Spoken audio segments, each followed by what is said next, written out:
Hi, my name is John Gibbons and I run a company called the John Gibbons Bodymaster Method. I am an osteopath, a lecturer and an author. Now today we're going to run through a technique of spinal manipulation to the thoracic spine. When it was taught to me, the technique is known as the dog technique, and we would place our hand onto the mid part of the back, onto the patient, and then we would roll them.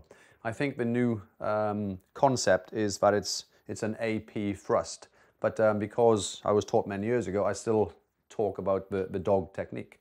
And basically we can mobilize or manipulate any part of the thoracic spine. For the demonstration, I'm going to go around the T6 and T7, and let's say for instance, so you got 1, 2, 3, 4, 5, 6, 7, T1, 2, 3, 4, 5, 6, T6 and T7. If I'm saying the facet on the left or the facet on the right is relatively fixed, then I'm going to do a technique to try to open the facet. And if this is the spine of the patient, then I'm going to place my hand.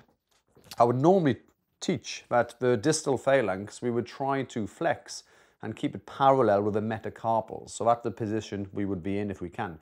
If we roll the hand and the knuckle is exposed, it will hurt them and it will hurt yourself. So you have to try to get the hand relatively flat if you can. If you can't do that, you can do this technique. If you can't do that, you can almost like a cup-in technique, and you can use that. When I do it, I will do the same technique like this, but I tend to extend my finger because it closes down my MCP joint onto the spinous process. I also add in a rotation because it pre-tensions the tissue.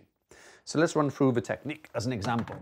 So first of all, I'm going to bring my patient's right arm underneath their left arm, and I hold on to the back of the shoulders here. If they are very flexible, you can get them to hug a pillow or a towel so that the elbows are in the sort of like midline. Now, I'm going to roll my patient, elbow into her hip, and roll her towards me. Bra strap is normally around the T7 area. The inferior angle is T7, so I'm just going to go one above onto the T6 here. I'm going to do a little trial first.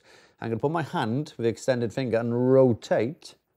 So I'm going to rotate just to lock the tissues, and then I'm going to roll my patient to make sure it's comfortable for them and comfortable for me. I would then flex my patient down to the level. My chest comes onto the elbows and the thrust is anteriorly to my hand in that sort of direction.